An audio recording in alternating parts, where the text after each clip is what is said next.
శుక్లాంబరధరం విష్ణుం శశివర్ణం చతుర్భుజం ప్రసన్నవదనం ఛాయేత్ సర్వవిఘ్నోపశాంతయే.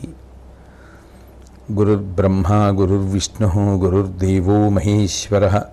గురుస్సాక్షాత్ పరం బ్రహ్మ తస్మై శ్రీగురవే నమః. వాగర్ధావివ సంపృక్తౌ వాగర్ధప్రతిపత్తయే జగతః పితరౌ వందే పార్వతీ పరమేశ్వరౌ. సూక్తిం సమగ్రయతున స్వయమేవ లక్ష్మీ శ్రీరంగరాజమహిషీమధురైకటాక్షైః వైదగ్ధ్యవర్ణగుణగుంభనగౌరవైర్యాం కండూలకర్ణకుహరాः కవయోధయంతి. హైమోర్ధ్వపుండ్రమజహన్మకుటం సునాసం మందస్మితం మకరకుండలచారుగండం బింబాధరం బహుళదీర్ఘకృపాకటాక్షం శ్రీవేంకటేశముఖమాత్మని సన్నిధత్తాం.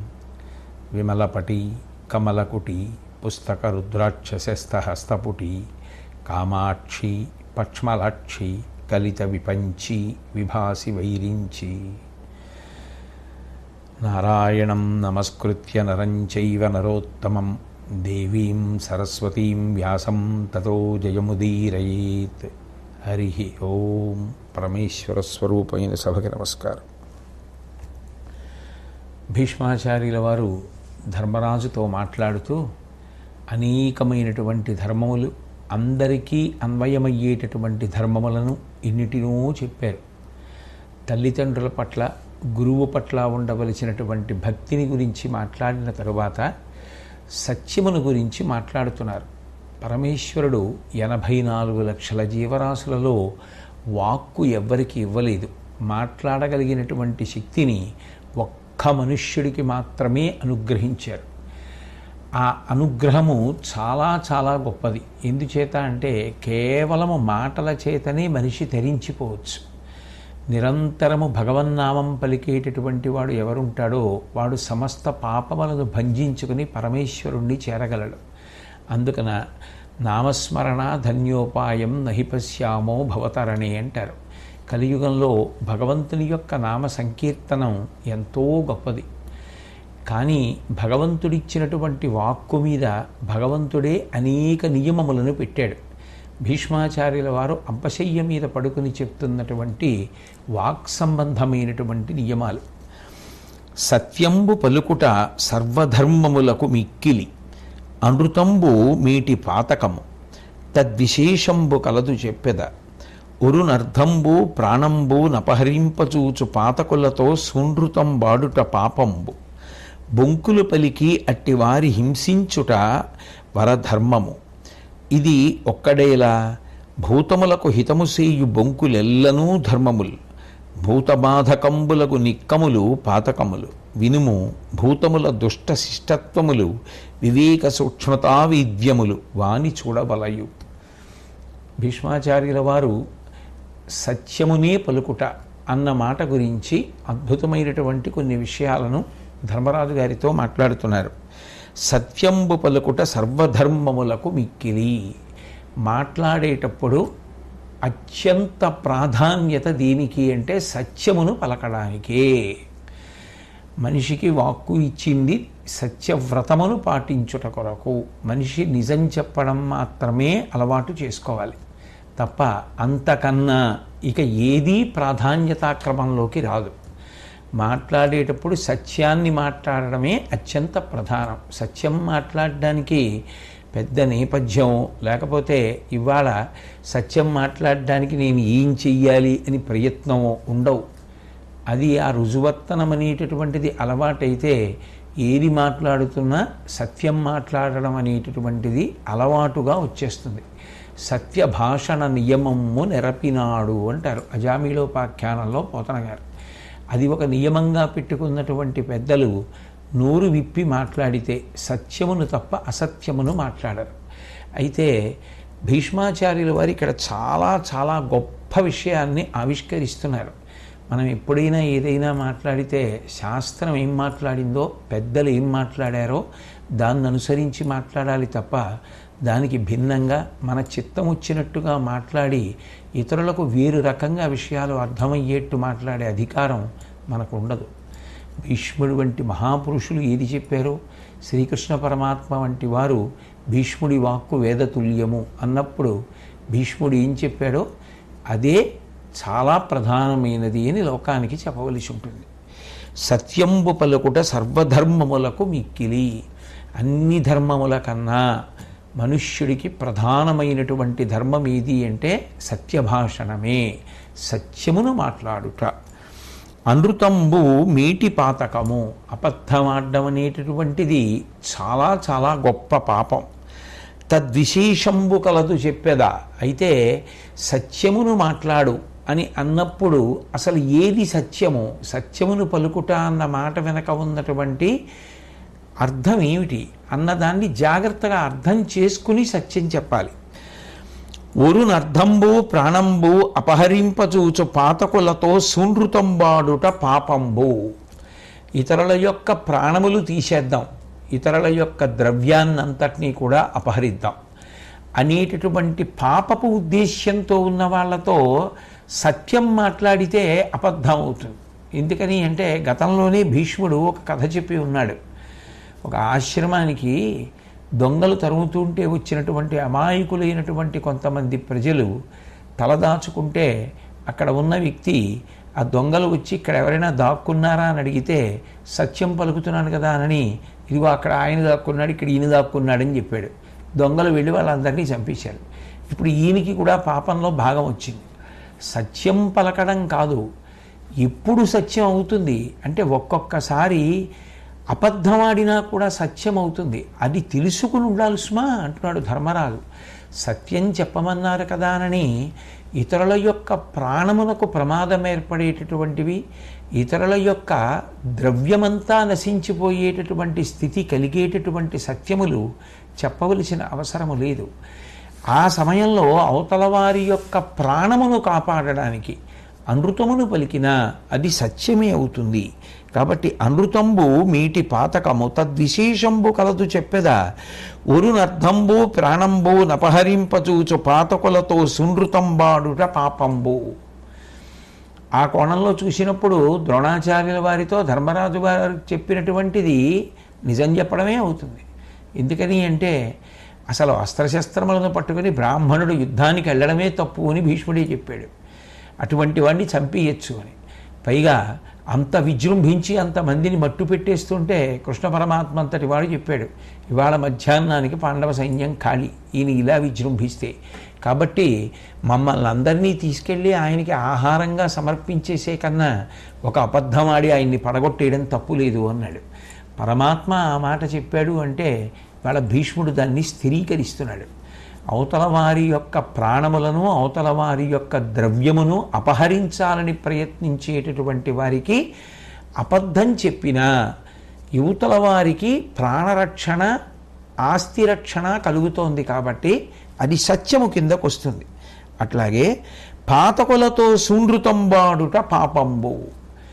పాతకపు పనులు చేసేటటువంటి వాళ్ళతో నిజం చెప్పాను కదా అని చెప్తే దాని వలన అవతల వాళ్ళకి ప్రమాదం వస్తుంది. కాబట్టి వాళ్ళకి నిజం చెప్పినా అది అసత్యం చెప్పినట్టు అవుతుంది. రక్షించడం కోసం అసత్యం చెప్పినా సత్యం అవుతుంది. బొంకులు పలికి అట్టి వారి హింసించుట వరధర్మము. ధర్మములలోకెల్లా గొప్ప ధర్మం ఏది అంటే ప్రజల్ని నాశనం చేసేద్దామని ప్రయత్నం చేసేవాళ్ళు, ప్రజల్ని నిష్కారణంగా చంపాలని ప్రయత్నం చేసేవాళ్ళు, ప్రజల యొక్క ఆస్తిని నాశనం చెయ్యాలని ప్రయత్నం చేసేటటువంటి వాళ్ళని ఆ ప్రయత్నం నుంచి ఉద్యమం నుంచి తప్పించడం కోసం, అటువంటి ప్రయత్నం నుంచి తప్పించడం కోసం అబద్ధం చెప్పినా కూడా, చెప్పి ఆపినా కూడా, ఆపి యువతల వారిని రక్షించినప్పుడు అది కేవలముగా విశేషమైనటువంటి ధర్మమును ఆచరించడమే అవుతుంది. ఇది ఒక్కడేలా, ఇది ఒక్కటే ఏమిటి ధర్మరాజా, భూతములకు హితము చేయు బొంకులెల్లను ధర్మముల్. ప్రాణులకు హితము చేయడం కోసం, ప్రాణులకు మేలు చెయ్యాలి అన్న ఉద్దేశ్యంతో ఒక అబద్ధం చెప్తే దాన్ని అబద్ధము అని అనరు, దాన్ని సత్యము అని అంటారు. భూతబాధకంబులగు నిక్కములు పాతకములు. తాను సత్యమే పలికినా అది ప్రాణులకు బాధాకరమైనప్పుడు, ప్రాణులను హింసించడానికి కారణమైనప్పుడు అది అబద్ధమే అవుతుంది. కాబట్టి వినుము, భూతముల దుష్ట శిష్టత్వములు వివేక సూక్ష్మతా వీజ్యములు వాని చూడవలయు. కాబట్టి మనిషి మాట్లాడేటప్పుడు సత్యం పలకడమే అత్యంత ప్రధానమైన విషయము. అంతకన్నా ప్రధానం ఇంకా ఏది ఉండదు వాక్కుకి. అది ధర్మములలోకెల్లా పరమధర్మము, ఇంకా అంతకన్నా ఉత్కృష్ట ధర్మము లేదు అని భీష్ముడు తీర్పు చెప్పేశాడు. కాబట్టి వాక్కు ఉపయోగించేటప్పుడు ఏది ప్రధానము అంటే సత్యమే ప్రధానము. కాకపోతే సత్యమేది, ఎప్పుడు సత్యమును పలుకుట అన్న మాట అన్వయం చేసుకునేటప్పుడు ఎంత జాగ్రత్తగా చేసుకోవాలన్న విషయంలో తగినంత పరిణతిని పొంది ప్రవర్తించవలసి ఉంటుంది అన్నది భీష్మ హృదయం. కాబట్టి ఆ సత్యాసత్యముల విషయంలో ధర్మరాజు గారితో ఈ విషయాన్ని మాట్లాడిన తర్వాత ధర్మరాజు గారు భీష్మాచార్యులతో ఒక ప్రశ్న వేశారు. శత్రురాజు అధికమైనటువంటి బలము కలిగిన వాడైతే అప్పుడు అల్పబలం కలిగినటువంటి రాజు ఆపద నుంచి తప్పుకోవడానికి ఏమి చెయ్యాలి అని అడిగితే వెంటనే భీష్మాచార్యుల వారు ఒక ఉపాఖ్యానాన్ని చెప్పారు. ఈ ఉపాఖ్యానం చెప్పడం అనేటటువంటి పద్ధతి నిజానికి అవతల వారిని హత్తుకునేటట్టుగా చేస్తుంది. వారు విషయాన్ని బాగా జ్ఞాపకం పెట్టుకోవడానికి పనికొస్తుంది. భీష్మాచార్యుల వారు కానీ రామకృష్ణ పరమహంస కానీ వీరందరూ కూడా ఏదైనా ఒక గంభీరమైన విషయాన్ని చెప్పవలసి వస్తే ఒక చిన్న ఉపాఖ్యానాన్ని చెప్తారు. ఇది పెద్దలకే కాదు, పిల్లలకి కూడా నీతి చెప్పవలసి వచ్చినప్పుడు, మంచి మాట చెప్పవలసి వచ్చినప్పుడు ఆ కథాపరంగా విషయాన్ని చెప్తూ వాళ్ళకి చిట్ట చివర సత్యాన్ని చెప్తే వాళ్ళ మనసులో అది బాగా నిలబడడానికి కారణమవుతుంది. అది చెప్పడంలో ఒక ప్రజ్ఞా విశేషం. అందుకే మహానుభావుడు భీష్మాచార్యుల వారు శ్రీకృష్ణ పరమాత్మ దగ్గర పొందినటువంటి అనుగ్రహ విశేషంగా ఎప్పుడు ఏది జ్ఞాపకం తెచ్చుకోవాలో దాన్ని జ్ఞాపకం తెచ్చుకొని మాట్లాడుతూ ఉంటారు. ఆ సమయానికి ఏది మాట్లాడాలో అది స్ఫురించడం ఈశ్వరుని యొక్క కృపా విశేషం. అది కృష్ణ పరమాత్మ యొక్క అనుగ్రహ విశేషం. అందుకు కదూ అన్నాడు, నా మనసు నా బుద్ధి నీ మనసు నీ బుద్ధి ఎందు చేరుస్తున్నాను భీష్మ, నువ్వు మాట్లాడు. దాని వలన ఈ భూమి ఎంతకాలం ఉంటుందో అంతకాలము నువ్వు కీర్తివంతుడవుతావు, నీ వాక్కులు వేదతుల్యములై నిలబడతాయి అని భీష్ముడికి వరం ఇచ్చాడు కదూ.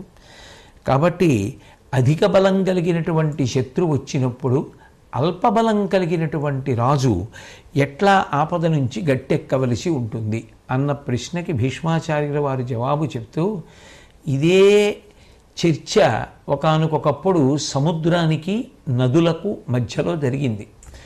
నదుల యొక్క తీరంలో ప్రబ్బలి చెట్లు అని ఉంటాయిట. ఈ నదీ తీరంలో ఉండేటటువంటి చెట్లకి ఒక ప్రమాదం ఉంటుంది.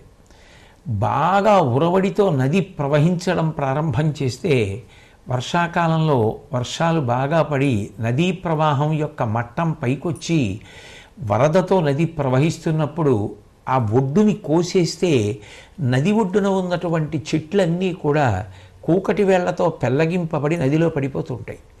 కానీ ఒక్క ప్రబ్బలి చెట్టు మాత్రం అలా పడిపోకుండా తనని తాను కాపాడుకుంటుంది. ఎట్లా కాపాడుకోగలదు అంటే అది ప్రవాహం వచ్చినప్పుడు బాగా వంగిపోతుంది, నిటారుగా నిలబడి ఉండదు కాబట్టి పడిపోయే అవకాశం తగ్గిపోతుంది. వంగిపోయి ఉంటుంది, ప్రవాహం తగ్గిపోయాక మళ్ళీ నిలబడుతుంది. ఒక ప్రబ్బలి చెట్టు తనని తాను ఎలా రక్షించుకుంటుందో, అత్యంత వేగంతో ఉద్ధృతమైనటువంటి ప్రవాహం ఏర్పడినప్పుడు తాను వంగి ప్రవాహం తగ్గిన తరువాత తాను నిలబడినటువంటి ప్రబ్బలి చెట్టులా అధికమైనటువంటి బలం కలిగినటువంటి రాజు వచ్చినప్పుడు తగ్గి ఉండి మళ్ళీ ఆ ఆపద తొలగిన తరువాత ఈవలి రాజు తల ఎత్తి నిలబడవలసి ఉంటుంది.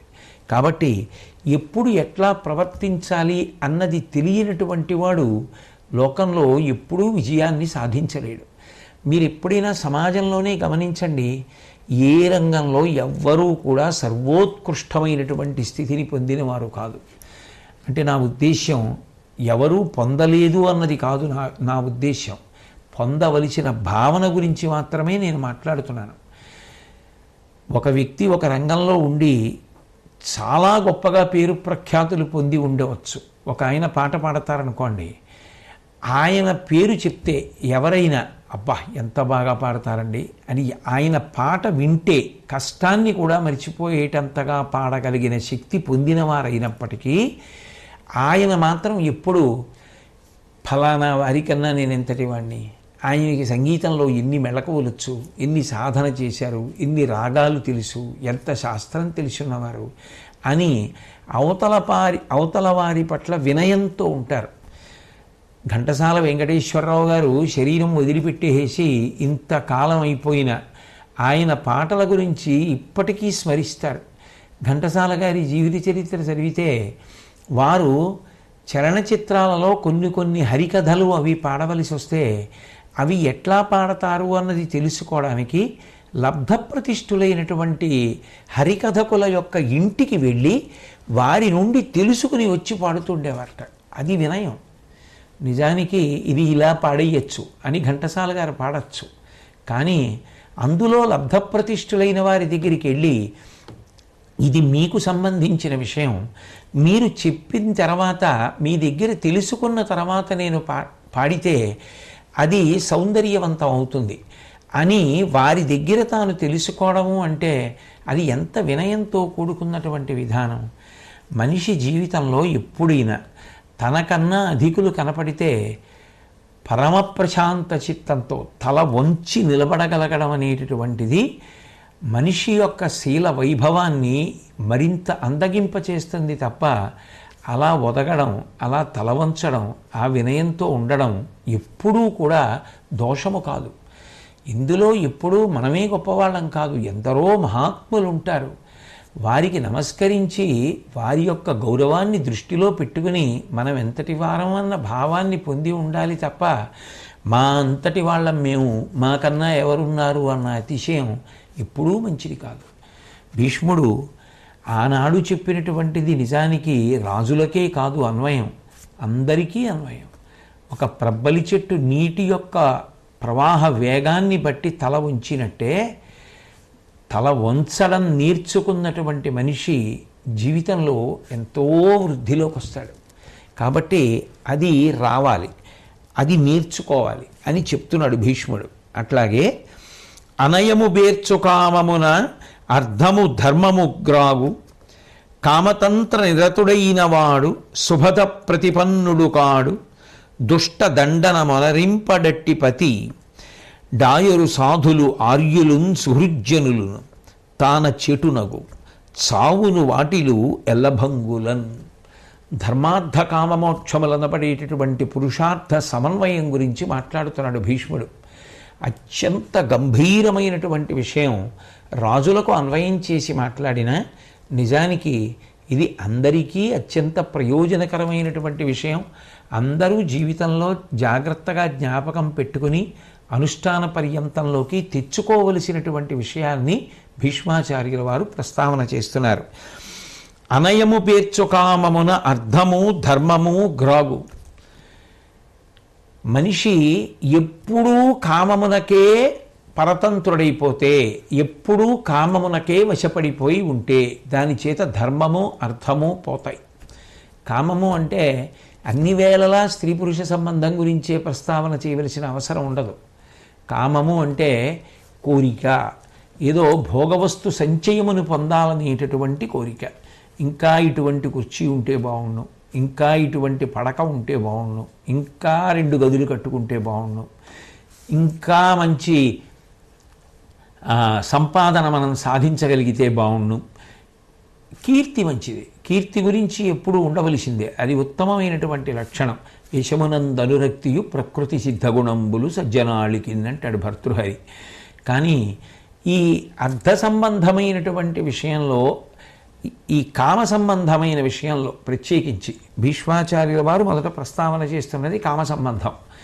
మనిషి ఇక అస్తమానము కోరికల మధ్యలోనే తిరుగుతూ ఉంటే, ఎప్పుడూ కోరికలే, ఎప్పుడూ కోరికలే, ఎప్పుడూ కోరికలే, ఆ కోరికలనే పట్టుకుంటే ధర్మబద్ధమైనటువంటి అర్థము దెబ్బతింటుంది. అది ధర్మము అర్థము దెబ్బతినుట.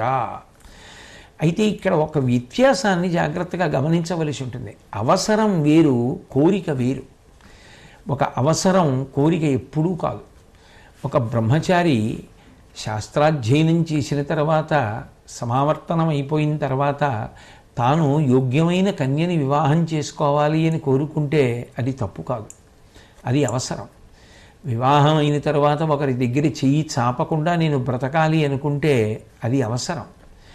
నేను ఒక సొంత ఇల్లు కట్టుకోవాలి అనుకుంటే అది అవసరం. నేను ఒంటి నిండా బట్ట కట్టుకోవాలి, కడుపు నిండా అన్నం తినాలి, అనాయాసంగా నేను శరీరం వదిలిపెట్టాలి అనుకుంటే అది అవసరం. నా బిడ్డలకి నేను వివాహాలు చెయ్యాలి, అవసరం.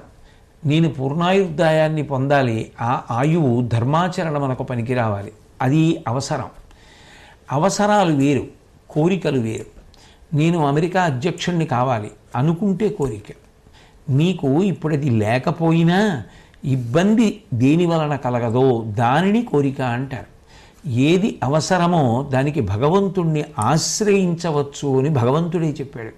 చతుర్విధాం భజంతే మాం జనా సుకృతినోర్జున. పైగా అలా నా దగ్గరికి వచ్చిన వాళ్ళు సుకృతులు, వాళ్ళు పుణ్యం చేసిన వాళ్ళయా, అందుకే వాళ్ళు నేను జ్ఞాపకం వచ్చారన్నారు.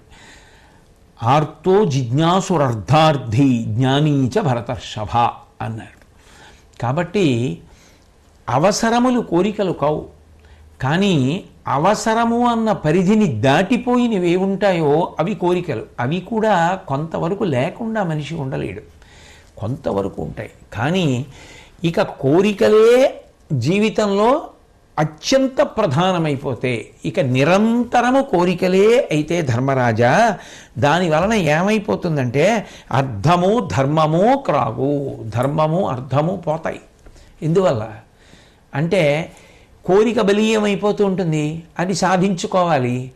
తాను చెయ్యవలసినవన్నీ వదిలిపెట్టేస్తాడు, చెయ్యకూడనివి పట్టుకుంటూ ఉంటాడు, పట్టుకుని డబ్బు సంపాదించుకొస్తూ ఉంటాడు, ఆ డబ్బుతో మళ్ళీ ఏదో చేస్తూ ఉంటాడు, చేస్తే మళ్ళీ ఇంకో కోరిక పుడుతూ ఉంటుంది, మళ్ళీ దానికోసం పెరుగుతూ ఉంటాడు, మళ్ళీ తీసుకొస్తూ ఉంటాడు, మళ్ళీ తీర్చుకుంటూ ఉంటాడు, మళ్ళీ ఇంకోటి పుడుతుంది, మళ్ళీ పెరుగుతూ ఉంటాడు. అగ్నియందు నెయ్యి పోసి ఎన్నాళ్ళకి నువ్వు అగ్నిహోత్రాన్ని ఆర్పగలవు? అగ్నియందు నీళ్లు పోస్తే ఆర్పగలవు, కానీ నెయ్యి పోస్తే అగ్ని ఆరుతుందా? అగ్ని మరింత ప్రజ్వరిల్లుతుంది. కాబట్టి కేవలము కామమునందు తగులుకున్నటువంటి వ్యక్తి ధర్మమును అర్థమును వదులుకుంటాడు. అంటే ధర్మబద్ధమైన అర్థము పోతుంది, ధర్మమును విడిచిపెట్టి అర్థము కొరకు వెంపర్లాట బయలుదేరుతుంది. అప్పుడు ఎట్లా తెచ్చావు అన్నదానికన్నా ఎంత తెచ్చావు అన్నదే ప్రాధాన్యం అయిపోతుంది. ఇప్పుడు జీవుడు పాడైపోతున్నాడు కదా, పురుషార్థములు సమన్వయం అవ్వట్లేదుగా. కాబట్టి అనయము పేర్చు కామమున అర్థము ధర్మము క్రాగు, కామతంత్ర నిరతుడైన వాడు శుభధ ప్రతిపన్నుడు కాడు. ఇంకా ఎప్పుడూ కామం కామం కామం. నేను ముందే మనవి చేశాను, కామము అంటే కేవలము స్త్రీ పురుష సంబంధమును గూర్చి మాట్లాడరు. ఇక 24 గంటలు అదే మాట్లాడతారా ఎక్కడైనా? అది కాదు. కామము అంటే కోరిక, కోరిక అంటే తను సుఖపడడానికి కావలసినటువంటి భోగ సంబంధమైన వస్తువులు. ఎన్నో వస్తువులు మనిషికి సుఖాన్ని కల్పిస్తాయి, అందుకు కదా అది కావాలి ఇది కావాలని కోరుకుంటూ ఉంటాం. కంటితో ఏవేవో చూడాలని కోరికలు ఉంటాయి. ఆ కొండ చూడాలి, ఆ జలపాతం చూడాలి, సముద్రం వంక చూడాలి, చెట్ల వంక చూడాలి, ఉద్యానవనాల వంక చూడాలి, దేవాలయాలు చూడాలి, ధ్వజస్తంభాలు చూడాలి, మంచిదే అటువంటి కోరికలు ఉంటాయి. కాబట్టి ఏవో పట్టుబట్టలు చూడాలి, ఇటువంటివి కంటితో చూడవలసినవి, చెవితో అవి వినాలి ఇవి వినాలి, నాలుకతో అవి తినాలి ఇవి తినాలి, స్పర్శేంద్రియంతో అది ముట్టుకోవాలి ఇది ముట్టుకోవాలి, రకరకాల కోరికలు జ్ఞానేంద్రియముల యొక్క సంఘాతము వలన. అవన్నీ కూడా భోగ సంబంధమైనటువంటి వస్తువులు. ఆ వస్తువులన్నీ సమకూర్చుకోవాలనేటటువంటి కోర్కెల యందు నిష్ఠ, దానితో తాదాత్మ్యత ఎక్కువైపోతే తాను ప్రవర్తించవలసినటువంటి ఉత్తమ పదాన్ని వదిలిపెట్టేసుకుంటాడు. అసలు ఇన్ని కోట్ల జన్మల తర్వాత మనిషిగా వచ్చావు, దానితో పాటు నీకు ఎన్నో ఉన్నాయి జీవితంలో సాధించవలసినవి, అవన్నీ మరుగున పడిపోతాయి. ఇది ప్రధానమైపోతుంది. ఈ కోరికల గురించిన వెంపర్లాట ఎక్కువైపోతుంది. అప్పుడు శుభధ ప్రతిపన్నుడు కాడు. ధర్మరాజా, వ్యక్తి సరి అయినటువంటి పదమునందు నడవలేడు. దుష్టదండనమనరింపడట్టిపతి, విపరీతమైనటువంటి కోరికలతో ఉండేటటువంటి వాడికి ఆ కోరికలు సాధించుకోవడానికి మార్గాలు చెప్పేవాళ్ళు ధర్మంతో కూడిన మార్గం చెప్పే అవకాశం ఉండదు కాబట్టి ధర్మాన్ని వదిలిపెట్టమని చెప్పేవాళ్ళు చుట్టూ చేరుతారు, కాబట్టి దుర్మార్గులు చుట్టూ చేరుతారు. చేరిపోగానే డాయరు సాధులు వార్యులున్ సుహృజ్జనులును, వెంటనే ఎవరు వెళ్ళిపోతారు పక్క నుంచి. ఇక ఈయనకి ఎంతసేపు ఈ కోరికలు పిచ్చే తప్ప ధర్మం గురించిన తాపత్రయం లేదు. అనగానే ధర్మం గురించి ఎవరికి నిష్ట ఉందో అటువంటి పెద్దలైనటువంటి సాధు పురుషులు, అంటే భగవద్భక్తి కలిగిన వారు, ధర్మానుష్ఠాన తత్పరులు పక్కకి తప్పుకుంటారు. ఆర్యులు పెద్దలు వెళ్ళిపోతారు. సురుజ్జనులు మంచి మనసు కలిగిన వారు, ఆయనని మంచి మార్గంలో నడిపించాలనుకున్నవారు. కేవలం ఈ జన్మతో సరిపోదు, వచ్చే జన్మలలో ఉన్నత పదంలో వెళ్ళడానికి కావలసిన ఉపాధిని తిరిగి పొందాలి కదా, జీవుడు తరించాలి కదా, ఇందులో ఉన్నందుకు ప్రధానం జీవోద్ధరణం కదా, దానికి తగినట్టుగా ఆశ్రమ ధర్మాన్ని సమన్వయం చేసుకోవాలి కదా. అది చెప్తే వినే స్థితి ఇప్పుడు ఆయనకి లేదు కదా. అది చెప్పేవాళ్ళు కాకుండా ఆయనకి ఇష్టమైనవి చెప్పేవాళ్ళు, ఆయన్ని పాడు చేసిన వాళ్ళు చుట్టూ చేరారు. ఇక మనం ఎందుకు ఇక్కడ? కాబట్టి సుహృజ్జనులు వెళ్ళిపోతారు. వెళ్ళిపోతే తాన చేటునగు, దాని చేత మనిషి చెడిపోతాడు. ఎంత అద్భుతమైన క్రమం చెప్పాడండి. ధ్యాయతో విషయాన్ పుంసః సంగత్ శేషూపజాయతే, సంగాత్ సంజాయతే కామః, కామాత్ క్రోధోభిజాయతే, క్రోధాద్భవతి సమ్మోహః, సమ్మోహాత్ స్మృతివిభ్రమః, స్మృతిభ్రంశాత్ బుద్ధినాశో, బుద్ధినాశాత్ ప్రణశ్యతి అని కృష్ణ పరమాత్మ గీతలో చెప్పినట్టు ధర్మార్థకామ మోక్షములనేటటువంటి చతుర్విధ పురుషార్థములను సమన్వయం చేసుకోవడంలో వ్యక్తికి సరి అయిన అవగాహన లేకపోతే ఎంత పతనమైపోతాడో చెప్తున్నాడు. చివరికి ఏమవుతుంది? దాన చేటునగు, వ్యక్తి యొక్క జీవుడు నశించిపోతాడు. సరి అయినటువంటి పథంలో నడవడు, పాపం మూట కట్టుకుంటాడు. చావును వాటిలు నెల్లభంగులన్, చిట్ట చివరికి అదే దేనికి కారణమైపోతుంది అంటే మరణమునకు కారణమవుతుంది అంటూ, కావున ధర్మసిద్ధికి ముఖంబకునర్థమునందు నిష్టమై ఏ విధినైన ధర్మరతి ఎక్కుడుగా మది జొన్పుటొప్పు, కామావిల బుద్ధిగాక ఉచితాగత సౌఖ్యములాచరించుచున్, భూవిపుడిప్పుడు భూమి సతి పొంది రమింప మహోన్నతుండగున్. మనిషి ధర్మాచరణము కొరకు అర్థమును సంపాదించవలసిందే. ధర్మాన్ని ఆచరించాలనుకోండి, దానికి అర్థం కావాలి కదా. గృహస్థాశ్రమంలో ఉన్నాడు, గృహస్థాశ్రమ ధర్మం పాటించాలంటే ఇంటికొచ్చినటువంటి అతిథికి అన్నం పెట్టాలి, ఓ సన్యాసి వస్తే అన్నం పెట్టాలి, ఓ బ్రహ్మచారి వస్తే అన్నం పెట్టాలి, అతిథి వస్తే అన్నం పెట్టాలి, భార్యాబిడ్డల్ని పోషించుకోవాలి, బిడ్డలకి వివాహాలు చేయాలి. అవి గృహస్థు యొక్క ధర్మాలు, వాళ్ళని చదివించాలి, దానికి అర్థం కావాలి. కాబట్టి ధర్మాచరణము చెయ్యాలి అంటే అర్థము కావాలి, అందులో ఏమీ సందేహం లేదు. కానీ అర్థం కోసమని చెప్పి ధర్మాన్ని మాత్రం వదిలిపెట్టేయకూడదు. ఇక్కడుంది గాంభీర్యత అంతా. ధర్మబద్ధమైన అర్థము ఏదైతే ఉందో అది ఎంత అన్నదానితో సంబంధం లేదు, అది నిన్ను కాపాడుతుంది. ఎందుకంటే అది ధర్మరూపంగా ఉంది కాబట్టి అది నిన్ను కాపాడి తీరుతుంది. ఎప్పుడైతే నేను గృహస్థాశ్రమంలో ఉన్నానో, లేకపోతే నేను రాజుని కాబట్టి నాకు ధనం కావాలనుకునో, నువ్వు ధర్మాన్ని విడిచిపెట్టేసి అర్థాన్ని సంపాదించే ప్రయత్నం చేశావో అది ప్రమాదకరమైపోతుంది, అది పాడు చేసేస్తుంది. ఎందుకంటే ధర్మము జారిపోయింది. ధర్మం ఎప్పుడైతే జారిపోయిందో అది ఇక నీకు రక్షణనిచ్చేది కాదు. ఒక ఉదాహరణ చెప్తే చాలా తేలిగ్గా పెద్దలు అన్వయం చేసేసుకుంటారు.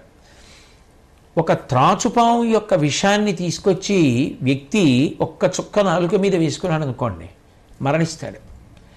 అది వైద్యుడు శుద్ధి చేసి ఔషధంగా ఇచ్చాడు అనుకోండి, లోపల ఉన్న రోగం తగ్గుతుంది. వైద్యుడి చేతిలో శుద్ధి అయితే ఔషధమైంది, తనంత తాను పుచ్చుకుంటే మృత్యువునకు కారణమైంది. ధర్మముతో అర్థము ముడిపడిపోయిందా, అది అభ్యున్నతికి కారణమైపోయింది. ధర్మంతో అర్థం ముడి వదిలిపెట్టేసిందా, పతనానికి కారణమైపోయింది. కాబట్టి మనిషి తప్పకుండా అర్థమును సంపాదించవలసిందే. కానీ ధర్మంతో ముడి విడిపోకుండా చూసుకుంటూ ఉండాలి. ధర్మబద్ధంగానే సంపాదించానా, ధర్మబద్ధంగానే ఖర్చు పెట్టానా, ధర్మం కొరకే ఖర్చు పెట్టానా, సంపాదించడం ఒకటే కాదు ప్రధానం, ధర్మాన్ని విడిచిపెట్టి అధర్మం కోసం, అధర్మం పెరగడం కోసం కూడా మనిషి ఖర్చు పెట్టకూడదు. అది కూడా పాపమే. కాబట్టి సంపాదించినప్పుడు ధర్మంతో ముడిపడాలి, ఖర్చు పెట్టినప్పుడు ధర్మంతో ముడిపడాలి. అట్లా ధర్మార్థములు ముడిపడి ఉంటే అవి యోగ్యములు. ఇక కామము దగ్గరికి వచ్చినప్పుడు నీకు ఏది పరమేశ్వరుడు అనుగ్రహించాడో దాన్ని సంతోషంగా నువ్వు అనుభవించడం అనేటటువంటిది నీకు శ్రేయస్కరము.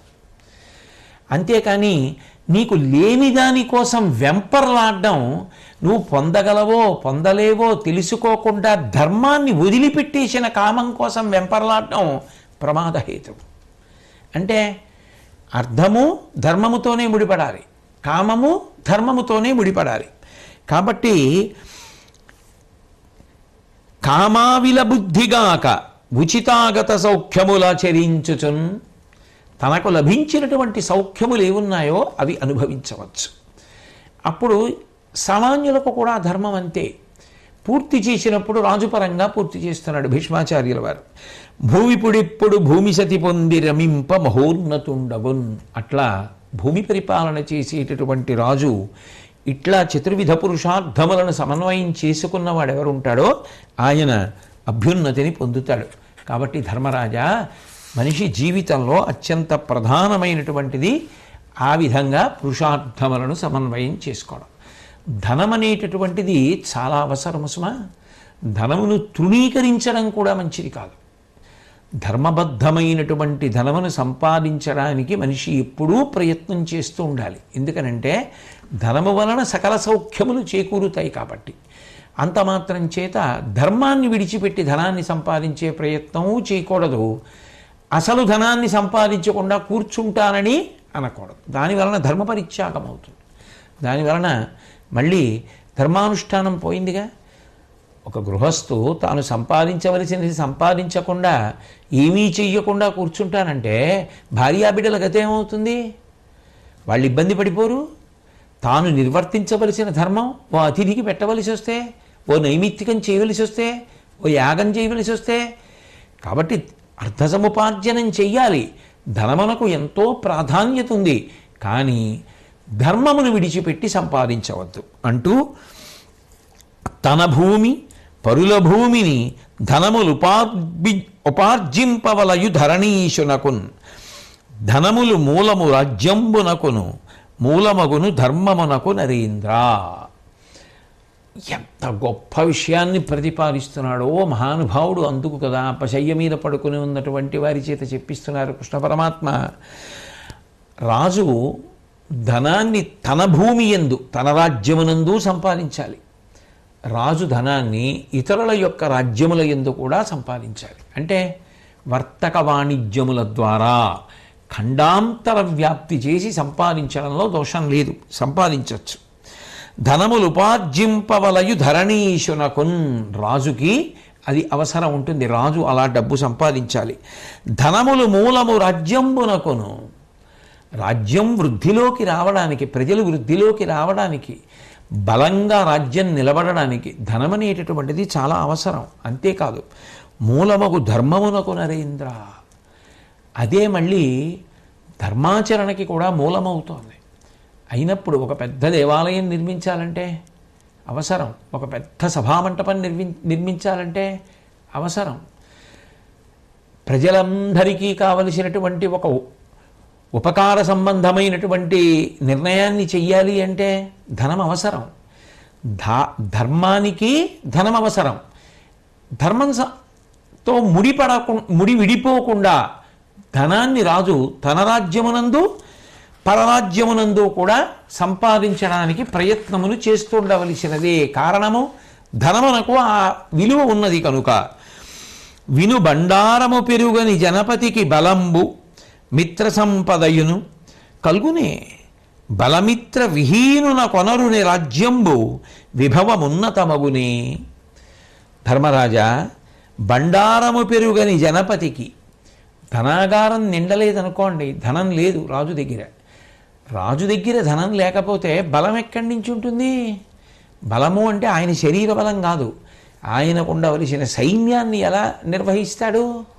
కావలసినంతమంది ఉద్యోగుల్ని ఎలా పెడతాడు? అన్ని కార్యక్రమాలు అమలు చెయ్యాలి అంటే, ఎన్ని కార్యక్రమాలు పెంచాలి అంటే, అంత సిబ్బంది కావాలంటే, అన్ని కార్యక్రమాల నిర్వహణకి ధనం కావాలి కదా. అంటే రాజ్యమునందు నిర్వర్తించే కార్యక్రమములకు హద్దు ఉండదు. ప్రభువు ఎన్నైనా చేయవచ్చు. అన్నీ చెయ్యాలి అంటే అంత ధనం కావాలి. అంత ధనం కోసం రాజు తన రాజ్యమునందు పరరాజ్యమునందు కూడా ధర్మంతో ముడి వదలకుండా సంపాదించవచ్చు. పైగా ధనమునకున్న శక్తి ఎటువంటిది? అది లేని నాడు ప్రభువుకి సైన్యం లేదు. మిత్ర సంపదయును, ఆయన బలవంతుడు కానప్పుడు ఆయనతో మిత్రత్వం ఎవరు పెట్టుకుంటారు? ఎవరితో మిత్రత్వం పెట్టుకుంటే ఏం అడుగుతాడో మన్న అని చెప్పి భయం ఉంటుంది. అందుకని ఏ రాజు ఆయనతో మైత్రి పాటించడు. కల్గుని బలమిత్ర విహీనుల కొనరునే రాజ్యంబు. యువతల సైన్యము లేదు, అవతల మిత్రులు లేరు. ఇంకా ఆయన గొప్పగా రాజరికం ఏం చేస్తాడు? ఆ రాజ్యానికి వైభవమే ఉంటుంది. కాబట్టి విభవం ఉన్నతమగునే, వైభవం ఉంటుందా? ఉండదు. కాబట్టి ధనమును సంపాదించవలసిందే. కావున అర్ధ సంపదల కల్మియ ఎంతకు మూలమైన ఉర్వీవరుడు ఆత్మశక్తికి అతిరిక్తములైన సముద్యమంబులన్ తా వెలయందలంచి సముదగ్రత గైకను తప్పదు. అవిధంబా ఆ విభు తొంటి కల్మికి హానియునర్చు హరించు ప్రాణముల్. చాలా ప్రధానమైనటువంటి విషయాన్ని భీష్ముడు ప్రస్తావన చేస్తున్నారు. ధనము యొక్క అవసరాన్ని చెప్పారు. చెప్పి కావున అర్ధ సంపదలు కల్మియ ఇంతకు మూలమైనను. రాజ్యానికి, రాజ్య నిర్వహణకి కానీ, వ్యక్తి తన ధర్మ నిర్వహణకు కానీ, భోగ సంపత్తి కొరకు కానీ ధనమనేటటువంటిది అత్యంత అవసరమైన విషయమే, సందేహం లేదు. ఉర్వీవరుడు ఆత్మశక్తికి అతిరిక్తములైన సముద్యమంబులన్ తా వెలయంతలంచి సముదగ్రత గైకును తప్పదు. అర్థము ఎంత అవసరమైనా, ధనం ఎంత అవసరమైనా వ్యక్తి తన శక్తిని దృష్టిలో పెట్టుకోవాలి. రాజు కూడా తన శక్తిని తాను దృష్టిలో పెట్టుకోవాలి. శక్తికి మించినటువంటి ఖర్చు పెట్టాలని వ్యక్తి అనుకున్నా, శక్తికి మించిన ఖర్చు పెట్టాలని ప్రభు అనుకున్నా, అప్పుడు వెంటనే అర్థాన్ని ఎట్లాగో అట్లా సంపాదించవలసిన పరిస్థితి ఉత్పన్నమైంది. కాబట్టి ధర్మంతో ముడి తనంత తాను తెగిపోతుంది. ఎందుకని అంటే ఆ అర్థము అంత అవసరమైపోయేటట్టుగా తాను కార్యక్రమాన్ని పెట్టేసుకున్నాడు. పెద్ద శుభకార్యాన్ని ఏదో తలపెట్టేశాడు, ఎంతో పెద్ద వేడుక పెట్టేసుకున్నాడు. వస్తుందిలే అనుకున్నాడు. ఇప్పుడు అనుకున్నంత రాలేదు, జరిపి తీరాలి 10 మందితో వ్యవహారం. అప్పుడు ఏం చేయాలి? అప్పు పుచ్చుకోవాలి, వడ్డీ పెరుగుతుంది. ఆ అప్పు తీర్చడానికి ఏం చేయాలి? ధర్మాన్ని వదిలిపెట్టేసి సంపాదించవలసి ఉంటుంది. కాబట్టి శక్తిని మించిన దాని జోలికి వెళ్ళావో వెంటనే అర్థము ధర్మంతో ముడి వదిలిపెట్టేస్తుంది. అది ప్రమాదం. కాబట్టి నీ శక్తిని దృష్టిలో పెట్టుకుని మాత్రమే నువ్వు కార్యక్రమములను చేస్తూ ఉండాలి. నీ శక్తి పెంచుకుంటూ కార్యక్రమములను పెంచుకుంటే ఏ ఇబ్బంది లేదు. తప్ప వ్యక్తి తనకెంత శక్తి ఉందో అన్ని కార్యక్రమాలు పెట్టుకున్నాడు అనుకోండి, ఏ సమస్య లేదు. వ్యక్తి తన శక్తికి తాను సంపాదించగలిగిన దానికన్నా చాలా ఆడంబరంగా పెట్టేసుకున్నాడు అనుకోండి, ప్రమాదంలోకి వెళ్ళిపోతున్నాడు కదా. కాబట్టి తా వెలయందలంచి సముదుగ్రత గైకొనుటొప్పదు అవిధంబా ఆ విభుతుంటి కల్మికిని హానియునర్చు హరించు ప్రాణముల్. అప్పుడది రాజు కానివ్వండి, వ్యక్తి కానివ్వండి, ఆయనకి ముందు ఉన్న ధనము పోతుంది, ప్రాణాలు పోతాయి. వ్యక్తి అయినా అంతే, ఆ ముందు ఉన్న ధనము పోతుంది, ఆఖరికి బెంగపెట్టుకుని ఏమీ చేయలేక ప్రాణములు పోతాయి. కాబట్టి శక్తిని దాటి మాత్రం పరుగు తీయవద్దు. అది ప్రమాదహేతువు సుమా. ధనం ఎంత గొప్పదైనా నీ శక్తిని దాటి నువ్వు వెళ్ళవద్దు. ఎంత ప్రేమగా ఒక తండ్రి కొడుక్కి చెప్పినట్టు చెప్పాడు. చెప్తూ ఇక ధర్మం అనేటటువంటిది ఎంత గొప్పదో చెప్తున్నాడు. తెలిసి కానీ తెలియక కానీ అగ్నిహోత్రాన్ని ముట్టుకున్నారనుకోండి, అది కాలుతుంది. అట్లాగే ఆయన ఎవరు అన్నది వదిలేయండి, పూర్వం ఆయన ఎటువంటి వాడు వదిలేయండి. ఆయన తెలిసో తెలియకో ప్రేమ చేతో శాసనం చేతో ఎందుకో ధర్మాన్ని పట్టుకోవడం మొదలెట్టాడు. ఇప్పుడు ఆయన దొంగ అయిన, అవినీతిపరుడైన, అధర్మాత్ముడైన, విరోధి అయిన, ధర్మాత్ముడైతే గౌరవింపబడడం ప్రారంభమైపోతుంది. ఎందుకని అంటే అది ధర్మమునకు ఉండేటటువంటి లక్షణం అని చెప్తూ ఆయన ఒక అద్భుతమైనటువంటి ఉపాఖ్యానాన్ని చెప్పాడు. పారియాత్రము అనబడేటటువంటి పర్వతం ఉంది. ఆ పర్వతం మీద ఒక వ్యక్తి ఉన్నాడు. ఆయన న్యాయపరుడు, మంచి విలువిద్య నేర్పరి, చాలా బాగా బాణములను ప్రయోగించగలడు. అరణ్యాల్లో తిరిగేటటువంటి జంతువుల యొక్క తీరుతెన్నులు బాగా తెలుసుకున్నటువంటి వాడు. అడవులలో తిరగడానికి బాగా అలవాటు పడినటువంటి వాడు. ఆయన అరణ్యంలోంచి ఎన్నో పళ్ళు, కాయలు, కందమూలాలు, తేనె, ఔషధులు ఇటువంటివన్నీ సమీకరించి తెస్తుండేవాడు. ఈ తెచ్చినవన్నీ కూడా చక్కగా తల్లిదండ్రుల్ని సేవించి వారికి ఇస్తూ ఉండేవాడు. మునుల దగ్గరికి వెళ్ళి మీరు హాయిగా తపస్సు చేసుకోండి అని ఈ పదార్థములను వాళ్ళకి ఇచ్చి వాళ్ళని సేవిస్తూ ఉండేవాడు. ఆయన కానీ యుద్ధం చేయవలసి వచ్చిందో ధనస్సు బాణములు పట్టుకొని 1000 మందిని ఒక్కడే చంపేస్తూ ఉండేవాడు. ఒకానొకప్పుడు ఆ పక్కన ఉన్నటువంటి ప్రదేశంలో, ఆ పక్కన ఉన్నటువంటి ఊళ్ళో అనేక మంది దొంగలు ఉండేవారు. వాళ్ళకి ఒక ఆలోచన వచ్చింది, మనకి ఒక నాయకుడు ఉంటే, ఒక రాజు ఉంటే, ఒక ప్రభువు ఉంటే, ఒక రక్షకుడు ఉంటే, రాజు అంటే రక్షకుడే కదా, ప్రభువు అంటే రక్షకుడే, ఒక రక్షకుడు ఉంటే బాగుంటుంది. కాబట్టి రక్షకుడు అంటే మనకి మార్గనిర్దేశం చేయాలి, ఇలా ఉండండి రా అబ్బాయి అని చెప్పేవాడు ఉండాలి. అటువంటి వాడిని మనం వెతుక్కోవాలనుకున్నారు. అనుకుంటే వాళ్ళందరికీ కూడా ఈయన నచ్చాడు. నచ్చి ఈయన దగ్గరికి వెడదాం, మనం వెళ్ళి ఈయనని మనకి రక్షకుడుగా ఉండమని అడుగుదాం అని ఈ పారియాత్ర పర్వతం మీద ఉండేటటువంటి కాపవ్యుడు అనబడేటటువంటి వ్యక్తి దగ్గరికి వెళ్ళారు. వెళ్ళి ఆయనను అడిగారు, కాపవ్యుండను పేరను దీపించిన అతని భూరితేజము కని రక్షాపరుడు వలయు మనకని ఆ పొలమున కల్గు దస్యులందరూ తమలోన్. ఆయన దగ్గరికి వెళ్ళి ఆ కాపవ్యుడితోటే, అయ్యా మీరు మా రక్షణ భారాన్ని స్వీకరించండి, మమ్మల్ని అందరినీ కూడా రక్షించండి, మాకు మార్గనిర్దేశనం చేయండి, మీరు ఎలా చెప్తే మేము అలా బ్రతుకుతాం, దొంగతనాలు చేస్తున్నాం, ఇక పైన మీరు మాకు రక్షకులు, మీరేం చెప్తారు చెప్పండి, మేము అలా బ్రతుకుతాం అన్నారు. వాళ్ళు దొంగలు ఇంతకుముందు, కానీ ఇప్పుడు వాళ్ళు కాపవ్యుడి దగ్గరికి వచ్చారు. ఆయన ఏం చెప్తే చేస్తామన్నారు.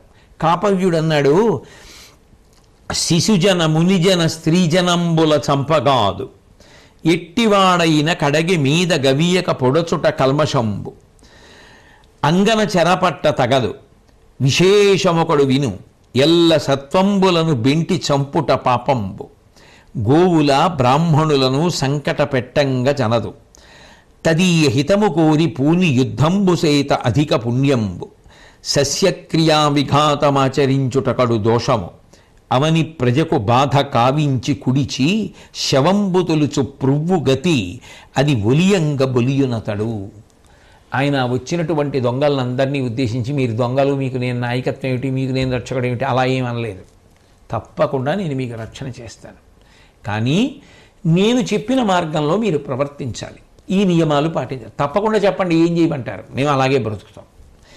ఆయన అన్నాడు, శిశుజన మునిజన స్త్రీజనంబుల చంపగాదు, ఇక పైనుంచి మీరు శిశువుల జోలికి వెళ్ళకూడదు, శిశువుల్ని చంపకూడదు, మునులను చంపకూడదు, స్త్రీలను చంపకూడదు, ఎట్టివాడైన కడగి మీద గవియగ పొడుచుట కల్మషంబు, ఇంకొకడు మన మీదకి యుద్ధానికి వస్తే తప్ప అనవసరంగా ఎవరి జోలికి వెళ్ళి ఎవరిని చంపకూడదు. అంగన చెరపట్ట తగదు, స్త్రీలని చెరపట్టడం మంచి పద్ధతి కాదు. విశేషమొకడు విను, అత్యంత ప్రధానమైన విషయం చెప్తున్నాను విను, ఎల్ల సత్వంబులను పెంటి చంపుట పాపంబు, అది మనుష్యుల యందే కాదు, ఏ ప్రాణి అయినా స్త్రీ ప్రాణిని చంపడం మరీ అన్యాయం, ఎందుకంటే అసలు ఈ సృష్టి ఆగిపోతుంది. కాబట్టి స్త్రీ ప్రాణిని చంపడం అనేటటువంటిది అత్యంత హేయమైన విషయం. గోవుల బ్రాహ్మణులను సంకట పెట్టంగ చనదు. గోవులను బ్రాహ్మణులను బాధ పెట్టవద్దు. తదీయ హితము కోరి పూని యుద్ధంబు సైత అధిక పుణ్యంబు. అవసరమైతే వాళ్ళ రక్షణ కొరకు ఉద్యమించడం, వాళ్ళ రక్షణ కొరకు యుద్ధం చేయడం మంచి పని. సస్యక్రియా విఘాతమాచరించుట కడు దోషము. ఇక ప్రజలు తినడానికి సిద్ధంగా ఉన్నటువంటి పంట దోచుకోవడం, పంట పాడు చేయడం, అటువంటి పనులు చేయకూడదు. అవని ప్రజకు బాధ గావించి కుడిచి, ఈ భూమి మీద ఉండేటటువంటి ప్రజల్ని బాధ పెట్టి డబ్బు లాగి తిని బ్రతకడం ఎటువంటిది అంటే, శవాన్ని తినేటటువంటి పురుగు ఉంటుంది, అది శవంలోకి వెళ్ళి తినడం మొదలెడుతుంది. శవం అయిపోగానే అది చచ్చిపోతుంది. ఎందుకంటే అది కుళ్ళిపోతూ ఉంటుంది. కుళ్ళిపోతున్న దాన్ని తినేసిందే అది పోతుంది. అట్లాగే ప్రజల్ని బాధ పెట్టి సంపాదించి తిన్నవాడెవరో వాడు కూడా అట్లాగే చిట్ట చివరికి అంతరించిపోతాడు. కాబట్టి మీరు ఈ నియమాలు పాటించండి అన్నాడు. వాళ్ళందరూ అన్నారు, తప్పకుండా మేము ఇవాళ నుంచి నీకు లోబడి ఉంటాం. మేమెవరమైనా అలా ఉండకపోతే నువ్వు మమ్మల్ని సంస్కరించు, శిక్షించు అని ఆయన్ని నాయకుడిగా ఎంచుకొని మీరు చెప్పినట్టు బ్రతుకుతామని బ్రతకడం మొదలుపెట్టారు. ఇప్పుడు వాళ్ళు తెలిసో తెలియకో దొంగలైన ధర్మాన్ని పట్టుకున్నారు. ఆయన చెప్పిందంతా ఏమిటి? ధర్మం. ఇప్పుడు ధర్మాన్ని పట్టుకోగానే వాళ్ళందరూ కూడా ఉత్తములైనటువంటి పౌరులైపోయారు. అయిపోయి మంచి కీర్తివంతులయ్యారు. వాళ్ళని చూసి అందరూ సంతోషించారు.